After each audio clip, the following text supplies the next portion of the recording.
Pigmentocracia. ¿De qué color es México?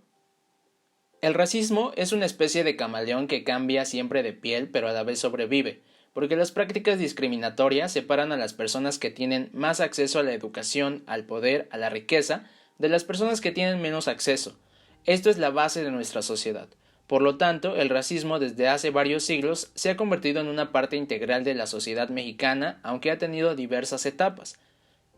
La primera y fundadora del racismo en México, según las investigaciones del historiador mexicano Federico Navarrete, fue la conquista, a partir de la consolidación del régimen colonial, que establece una distinción entre las personas de origen europeo, criollas, con rasgos caucásicos, y los indígenas, los nativos, los miembros de los pueblos originarios, para estos ser colocados en una posición de subordinación. Las personas de origen africano, es decir, afrodescendientes o también llamados negros, en una posición de marginación aún más extrema. Esas son las categorías que se fundaron en el siglo XVI y que se siguen utilizando en el presente. Otro gran momento del racismo es a finales del siglo XIX y a lo largo del siglo XX, con la ideología del mestizaje, que planteaba la idea de que México debía unificarse en una sola raza, la mestiza. Esta, en teoría, se pensaría como antirracista porque se habla de unificación, pero en realidad se hace una distinción de las razas anteriores. Es decir, se marca que antes del mestizaje, México estaba dividido en razas opuestas, y se supone que si no se mezclaban se iban a destruir entre sí.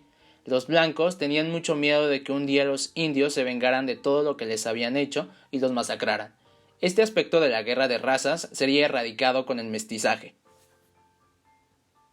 La unificación define a México como una sola raza, la mestiza. Eso implica una definición racista, porque todos aquellos que no pueden ser miembros de la raza mestiza, como inmigrantes o extranjeros, serían excluidos. Así también con la población de origen africano en México, que es totalmente invisibilizada.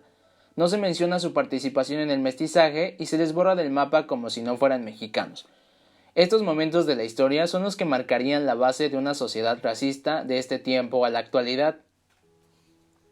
5 siglos más tarde, hoy en día el racismo sigue vigente en México y en el mundo. En nuestro país se muestra con mayor fuerza, a partir de la apariencia física de las personas, específicamente por el color de piel.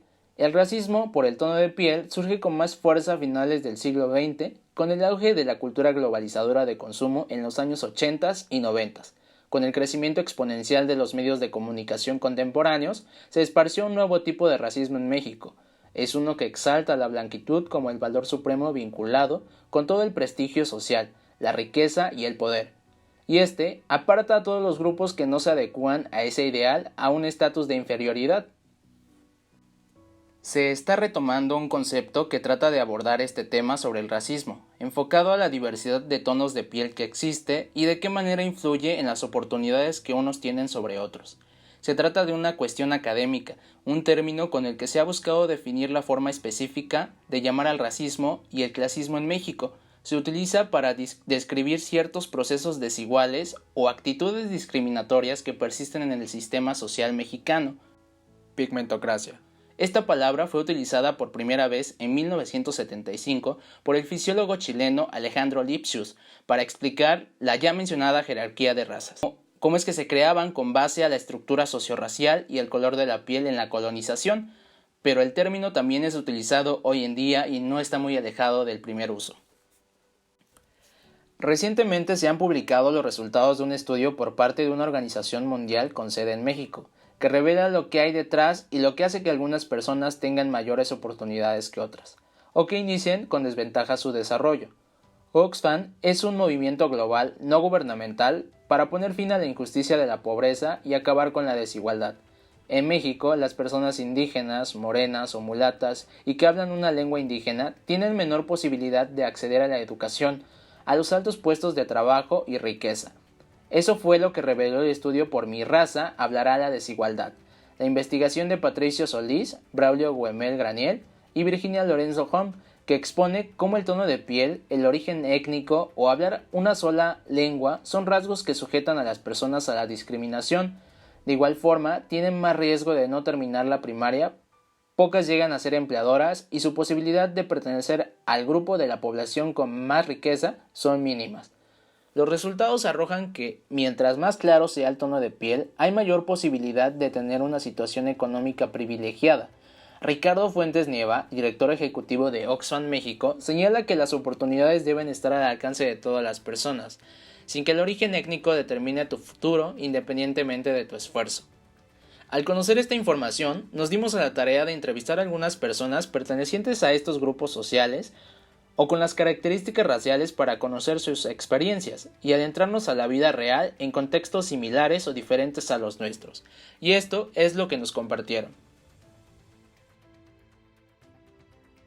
En la secundaria igual había una clase en donde uno tenía unos compañeros que eran muy racistas y decían que lo peor sería ser una persona negra o morena, gorda y con granos.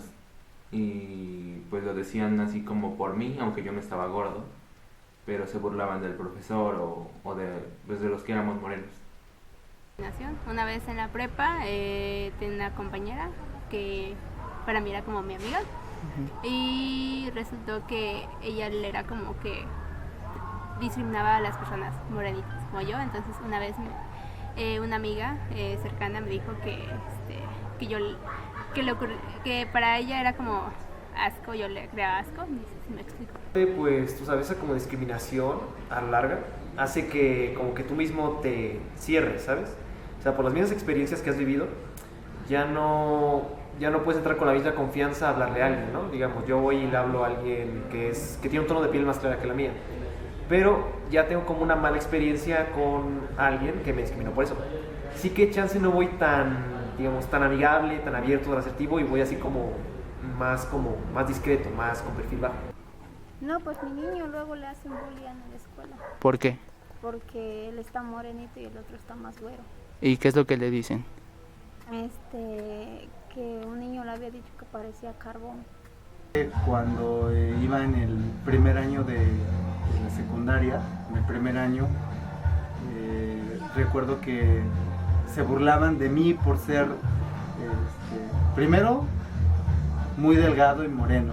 Segundo, por ser de un pueblito. Me decían que parecía indio. Esa fue como que la discriminación que más recuerdo y que fue más constante durante el primer año y el segundo año de la secundaria.